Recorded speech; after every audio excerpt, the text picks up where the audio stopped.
Maka aneh kalau kamu masuk neraka itu aneh. Coba kita pegang kunci surga apa kunci neraka? Tapi kadang teman saya suka neraka ora ono kuncine. Karena tidak ada pintunya. Terus saya bilang, kamu kok tahu? Memangnya mau ke sana, kata saya. Saya tidak punya rencana tahu neraka. Karena nanti di antara syafaatnya Quran itu orang kalau mau masuk neraka tidak jadi. Ya nggak apa-apa ya, diatur sendiri. Jadi di antara syafaatnya Quran itu orang nggak jadi masuk neraka. Jadi syafaat itu ada dua, dari neraka diangkat ke surga, dan itu bisa lama itu. Tapi kalau syafaatnya Quran itu yang belum masuk neraka supaya nggak jadi masuk neraka. Karena neraka juga punya aturan, dia juga kena aturan fikih. Jadi, loh betul ini, saya ada bujan. Jadi kena konstitusi apa? Fikih. Sama tak ceritani syafaatnya Quran itu, ada orang itu beling itu fasik. Itu dihafal surat Tabarok. Hafal betul. Tabarakalladzi biyadihil mulku wa huwa ala kulli syai'in qadir alladzi khalaqal mauta wal hayata. Pertanyaannya gini, boleh enggak orang menginjek surat Baqarah? Boleh enggak? Enggak. Padahal orang hafal Quran itu artinya ayat itu ada di hatinya. Fa inna wa ta'ala la yu'adzibu qalban wa al-Qur'ana. Allah tidak akan menyiksa hati yang menyimpan Quran, yang jadi flash disknya Quran, yang jadi rekaman Quran. Singkat cerita orang ini hafal. Pas ketemu Mungkar Nakir prosedur kan, ini orang fasik mau diantemin sama Mungkar Nakir. Prosedur ya, dia kan prosedur standar. Si surat Tabarok akhirnya menjelma jadi seseorang yang gagah berani. Kamu nggak boleh nyiksa orang ini. Saya ini kalamullah. Kalau kamu nyiksa dia berarti nyiksa saya. Kamu berani sama kalamullah. Wah ya tidak berani jadi Mungkar Nakir. Tapi orang itu nakal, harus saya gebukin. Tapi kata Quran tadi, tapi saya di situ pasti kena saya. Oh debat, nggak ada lajnahnya, ini nggak ikut. Kalau Gus Wirjon ikut jadi lajnah. Kalau jadi lajnah pasti kroninan, kalau santrinya dimenangkan nanti. Akhirnya debat. Ya sudah kita ketemu Allah. Akhirnya Mungkar Nakir sama Quran tadi surat Tabarok datang, sowan sama Allah. Terus kata Allah, memangnya kenapa Mungkar Nakir? Saya harus nyiksa dia karena dia fasik ya Allah. Memangnya kenapa surat Tabarok? Saya ada di situ. Menurut aturan orang tuh nggak boleh injak-injak Quran. Kalau dia nutuk saya, nutuk Quran, itu harus dikasih tahu fikihnya Mungkar Nakir. Akhirnya Allah ngendikan gini ke surat Tabarok, ya sudah terserah kamu. Kalau terserah kula Gusti, Mungkar Nakir nggak boleh nyentuh orang ini. Ya sudah selamat. Sehingga terus itu sama baca di termasuk mukjizatnya surat Tabarok di tafsir Ibnu Katsir banyak. Karena tadi logikanya malaikat itu juga kena aturan fikih. Sehingga banyak ulama termasuk Said Muhammad ngendikan pertanyaan Mungkar Nakir itu tidak semua orang kena. Kalau semua orang kena nanti kalau tanya Nabi Muhammad, waman nabiyuka? Kacau kan jamnya. Nabi kamu siapa? Lu saya ini nabi. Ya kan? Lah nanti kalau pas ketemu Nabi Ibrahim, waman abuka? Jadi repot kan? Makanya ada kiai yang guyon kalau ditanya marab buka, saya ini guru tauhid sembrono. Saya ini ngajar Ummul Barohin, kamu tanya marab buka. Masyhur itu keramatnya Imam Malik itu. Ada Ashabu Malik, rajulun min ashabi Malik. Beliau ditanya Mungkar Nakir marab buka manabi buka.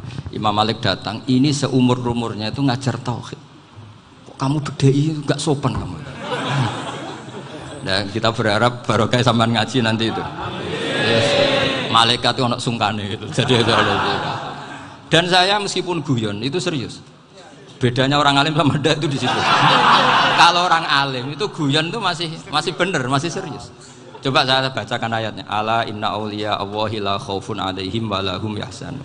Terus lahumul busyra fil hayatid dunya fil akhirah. Artinya kalau Mungkar Nakir dengan penampilan garang gitu, berarti ada ketakutan apa enggak? Ada, padahal ciri utama walinya Allah tidak ada ketakutan. Makanya itu termasuk dalilnya Sayyid Muhammad, tidak semua orang alami seperti itu karena wali-wali itu la khaufun alaihim wa lahum yahzanun. Wah anak kiai ketemu karena kerja buat tidur wedek. Iku dresege ora kok pertanyaan itu, nak konan santri piye? Lho isen wis kiai dihanjuti Mungkar Nakir. Malu gak kira-kira?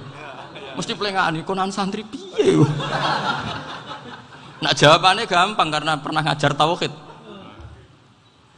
Makanya Sayyidina Ali ini cerita ini ada di kitab Nurul Dholam. Sama lihat di kitab Nurul Dholam karangannya Syekh Nawawi Banten.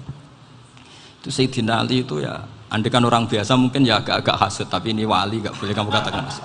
Dia itu mangkal sama Umar. Orang kok setiap orang pernah dibentak. Apa dia berani bentak Munkar Nakir? Penasaran dia. Bagaimana kerengnya Umar itu berlanjut enggak gitu kira-kira. Akhirnya minta, ya Allah saya minta kasyaf. Ya karena yang minta Sayyidina Ali karena mau wajah dituruti sama kasyaf. Dilihat Sayyidina Umar pas meninggal itu. Jadi hasud itu ya kadang penting asal baik. Loh betul bahasa Kanjeng Nabi kadang la hasada illa fisnaten. Itu Nabi bahasakan ya hasad. Gus Verson saja yang nafsirkan ghobtoh itu kan gaya-gayanan sebagai ulama. Aslinya Nabi ngendikannya itu la hasada illa fisnaten. Ulama yang ganti itu namanya ghobtoh. Wong Nabi sendiri nyebut hasad kok kamu tafsiri ghobtoh. Ya hasad ya hasad. Udah ada usah ditawil-tawil pokoknya gitu. Kalau sama nggak percaya nggak apa-apa. Kok gitu aja kok repot. Karena sama nggak percaya kemungkinannya dua. Satu nggak ngerti. Dua sama-sama alim kan dari awal kalau sama-sama alim kan laisa li alimin ayuqallida aliman akhor. Kita nggak perlu saling mengikuti. Ngapain hasud? Biasa aja. Akhirnya Sayyidina Ali kasut. Pas Umar bangun, setelah mati kan bangun, setelah meninggal bangun. Munkar Nakir datang dengan perangai yang sangat garang. Itu digambarkan Sayyidina Ali matanya itu kalkidril ghali. Kayak apa? Kendil yang apa? Menganga. Wah, seru. Sayyidina Ali senang, paling takut ini Umar. Senangnya bukan main, wah ini mesti takut Umar. Biasa. Ternyata enggak, Umar malah bangkit. Woi, Munkar Nakir ya. Kamu tahu menghadapi siapa?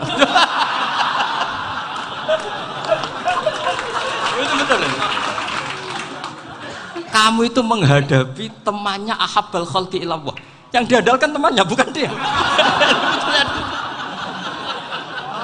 Kamu tahu yang kamu hadapi, saya ini teman kekasihnya Allah. Jadi boleh kamu mengandalkan Mbak Virjon. Tapi nanti resikonya Munkar Nakir tanya, itu Virjon siapa?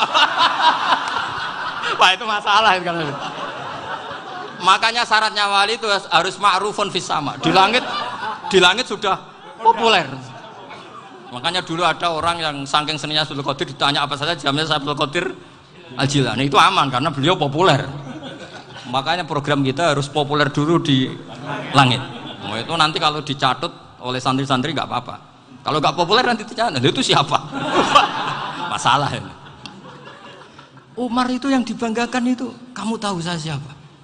Ya enggak tahu. Saya ini temannya kekasihnya Allah. Temannya Muhammad. Iya Muhammad Rasulullah. Wah mikir waduh. Repot.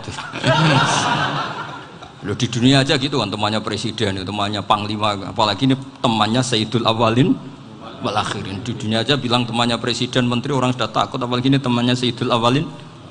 Hanya Munkar Nakir terus konfirmasi sama Allah, gimana ya Allah ini ngadepi. Sebetulnya yang diandalkan itu temannya, bukan dia. Wah, akhirnya sama Allah dibilang, ya Bu, ya sama seorang seperti itu Bu yang sopan. Terus semenjak itu Munkar Nakir itu nggak selalu berpenampilan seperti itu, sangat. Jadi semoga itu konsisten sampai nanti. Jadi kamu kalau ingin nggak takut Munkar Nakir, jadi wali dulu. Karena syaratnya tadi hanya wali sing la khaufun alaihim walahum yahzanun lahumul busyra fil hayatid dunya fil akhir. Jadi orang itu kalau ngaji itu harus khatam. Jangan semuanya kena pertanyaan. Jadi kalau semuanya kena pertanyaan nanti repot. Kalau Nabi Muhammad ditanya waman Nabi juga. Nabimu siapa? Lu kan terus jadi aneh. Jadi makanya ngendikane Sayyid Muhammad semua ulama lah. Enggak ada am kecuali ditaksis. Kecuali sifatnya Allah. Misalnya bikulli syai'in alim ya benar-benar bikulli syai'in.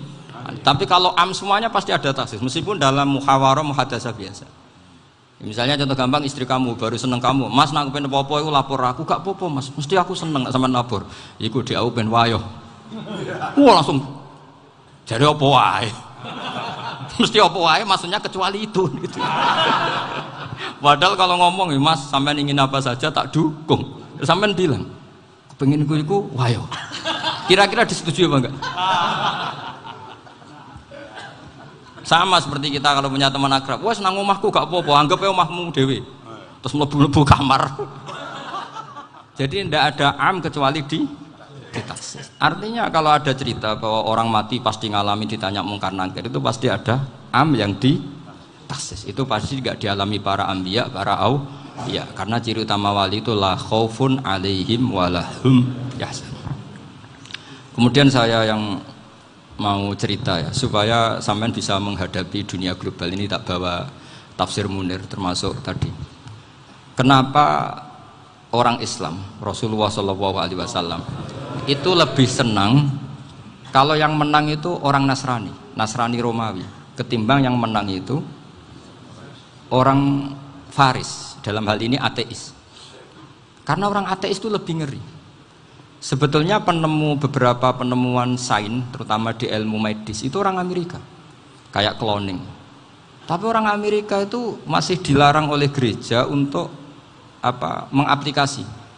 Karena nanti bayi cloning itu dipakai suku cadang. Di Amerika masih ditentang oleh fatwa-fatwa agama, baik Islam maupun Kristen. Tapi di Cina itu dipraktekkan, karena nggak ada halangan agama. Di Cina itu biasa ada kondom diolah lagi jadi alat-alat aksesoris.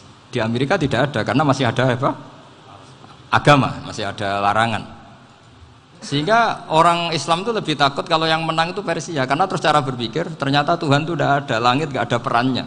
Jadi ketika yang menang Nasrani masih berpikir itu pertolongan Tuhan, meskipun mungkin cara mengatakan Tuhan beda dengan kita. Tapi ada satu kesamaan bahwa kekuatan samawi itu ada. Itu disebut hulibatir rum fi adnal ardi wa hum min ba'di ghalabihim sahlibun. Di sini diterangkan oleh Syekh Nawawi supaya kamu tidak salah paham. Sebetulnya kamu katakan misalnya wah itu paham liberal, sebenarnya saya tidak tersiksa. Cuma takut yang mengatakan seperti itu cek goblokir atau ngaji gitu. Itu aja masalah saya. Ini saya baca ini karangannya Syekh Nawawi karena tadi kata Mbah Firjon ngaji itu harus sama orang yang bersanad. Saya ini kalah sama beliau itu berkali-kali. Secara nasab saya harus manggil Mbah. Secara silsilah ilmu saya juga kalah lagi. Saya sering disewani sama cucu-cucu Syekhona Khalil. Kiai Siddiq itu termasuk murid dekat beliau Syekhona Khalil. Kalau itu berarti kan Gus Firjon, Ahmad, terus Mbah Siddiq. Mbah Siddiq ngaji Syekhona Khalil. Syekhona Khalil itu pernah ngaji langsung sama Sayyid Zaini Tahlan. Berarti beliau dari Sayyid Zaini Tahlan itu baru generasi kelima. Sementara saya itu sudah ke-7 atau ke-6. Saya, Mbah Mun, Mbah Karim misalnya, Mbah Hashim, Mbah Mahfud Termas, Sayyid Abi Bakar Sato yang ngarangnya Anatul Thalibin, baru Sayyid Zaini Tahlan. Berarti saya ke-7, kalah lagi. Tapi untuk jadi wali biasanya cepat saya. Karena syaratnya jadi mbah itu ngalah demi putu. Jadi kalau beliau ngotot, saya dulu Gusti, saya mbahnya. Wah itu mbah yang nggak baik. Pasti jatahnya dikasihkan apa? Cucunya dulu. Makanya Abdul Muthalib itu orang yang dapat wangsit, tapi yang jadi nabi itu cucunya.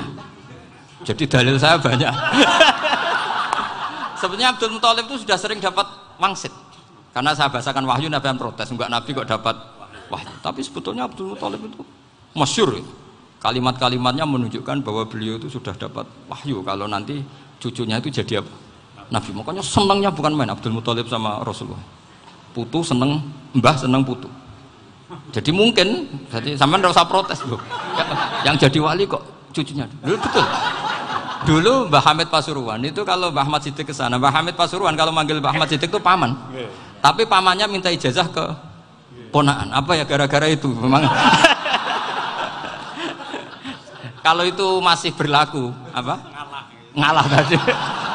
Kayaknya masih apa? Hawane masih. Hawane masih. Karena melihat tren-tren langit masih gitu kayaknya masih. Masih itu. Ya, tapi mbahnya tetap dapat jatah, tenang saja nanti. Tapi memang sebaiknya mbah itu legowo. Rasulullah Muhammad SAW itu terkenal min dzurriyyati Ibrahim. Tapi kata Rasulullah, ana dakwatu Ibrahim wa bisyaratu Isa. Aku nganti ngene iki barokah dongane Nabi siapa? Ibrahim. Jadi dongane Nabi Ibrahim ya tiba teng putu. Jadi banyak bukti bahwa jatuhnya ke putu.